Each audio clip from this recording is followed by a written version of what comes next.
السلام علیکم four class. آج کا ہمارا عنوان ہے چڑیا اور پودے کی کہانی۔ ایک دفعہ کا ذکر ہے کہ ایک چڑیا اپنے جھنڈ سے الگ ہو گئی۔ اندھیرا پھیلنے لگا تو وہ رات گزارنے کے لیے ایک ننھے سے پودے پر آ کر بیٹھ گئی۔ پودا چلایا، ارے یہ کیا کر رہی ہو؟ چڑیا گھبرا کر جلدی سے پیچھے ہو گئی۔ پودے نے اسے اداس دیکھا تو پوچھا، ارے چڑیا تم ناراض کیوں ہو گئی؟ چڑیا بولی، میں کیوں ناراض ہوں گی؟ میری سہیلیاں نہ جانے کہاں چلی گئی ہیں، میں اکیلی رہ گئی ہوں۔ چڑیا بولی، میں نے سوچا کہ میں تمہاری ٹہنی پر بیٹھ کر رات گزار لوں گی، لیکن تم نے ڈانٹ دیا۔ پودا بولا، تم اداس مت ہو، میرے پاس زمین پر آ کر بیٹھ جاؤ۔ میری ٹہنیاں بہت نرم اور پتلی ہیں، اس لیے میں تمہیں اپنی ٹہنیوں پر نہیں بٹھا سکتا۔ چڑیا اڑ کر پودے کے پاس جا بیٹھی۔ چڑیا بولی، مجھے زمین پر نیند نہیں آئے گی، مجھے تو ٹہنی پر نیند آتی ہے۔ میں اپنے پروں کو پھلا لیتی ہوں اور ان میں اپنا منہ چھپا لیتی ہوں۔ پودے نے کہا، میں ابھی بہت چھوٹا ہوں، جب میں بڑا ہو جاؤں گا تو تم میری ٹہنی پر بیٹھنا۔ دیکھ، جب میری جڑیں مضبوط ہو جائیں گی، ہر طرف پھیل جائیں گی، میری ٹہنیاں مضبوط ہو جائیں گی، خوب موٹی ہو جائیں گی، میں اونچا درخت بن جاؤں گا، پھر مجھ پر پھل لگیں گے۔ تم بھی آنا اور مزے سے میرے اوپر بیٹھ کر رات گزارنا۔ چڑیا بولی، اس وقت غرور مت کرنا۔ پودا بولا، تم کیسی باتیں کرتی ہو؟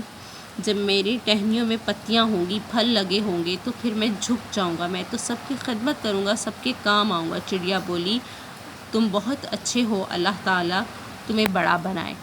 چڑیا نے پودے کے پاس رات گزاری اور صبح ہوتے ہی پودے کا شکریہ ادا کر کے پھر سے اڑ گئی۔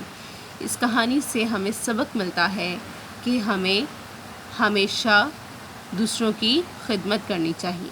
آئیے سبق کی پڑھائی کرتے ہیں۔ کہتے ہیں کہ ایک چڑیا تھی، وہ اپنی ڈار پرندوں کا جھنڈ،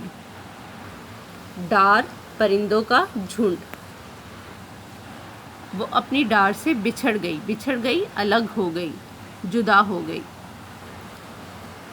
بچھڑ گئی، الگ ہو گئی۔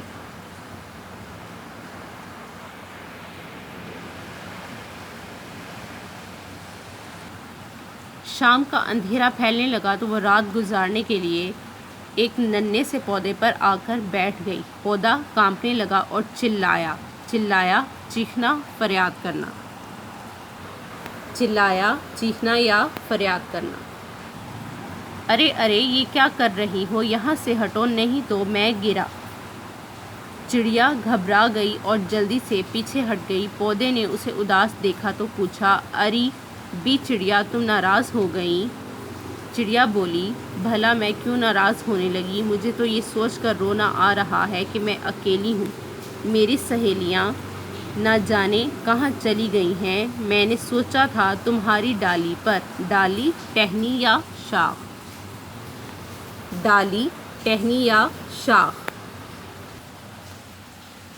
تمہاری ڈالی پر بیٹھ کر رات گزار لوں گی، لیکن تم نے ڈانٹ دیا۔ اب سوچ رہی ہوں اس اندھیرے میں کہاں جاؤں۔ پودا بولا، تم اداس مت ہو، اداس غمگین، آؤ میرے پاس زمین پر آ کر بیٹھ جاؤ۔ دراصل میں تم کو اپنی ٹہنی پر کیسے بٹھا سکتا ہوں، میں تو خود چھوٹا سا ہوں، تم میری ٹہنیاں دیکھو کس قدر نرم اور پتلی ہیں۔ چڑیا پھدکنا،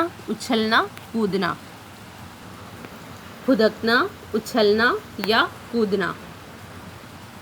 چڑیا پھدک کر پودے کے پاس آ بیٹھی۔ پودے نے کہا، بی چڑیا تم بہت اچھی ہو، میرے پاس بیٹھ کر سو جاؤ۔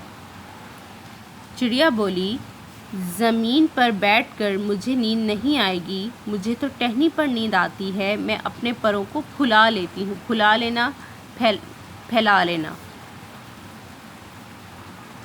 اور ان میں اپنا منہ چھپا لیتی ہوں۔ پودے نے کہا، ابھی میں بہت چھوٹا ہوں، جب میں بڑا ہو جاؤں گا تو تم میری ٹہنی پر بیٹھنا، میں روزانہ بڑا ہو رہا ہوں، تم دیکھنا بہت جلد میری جڑیں زمین میں پھیل جائیں گی، میری بہت سی ٹہنیاں ہو جائیں گی۔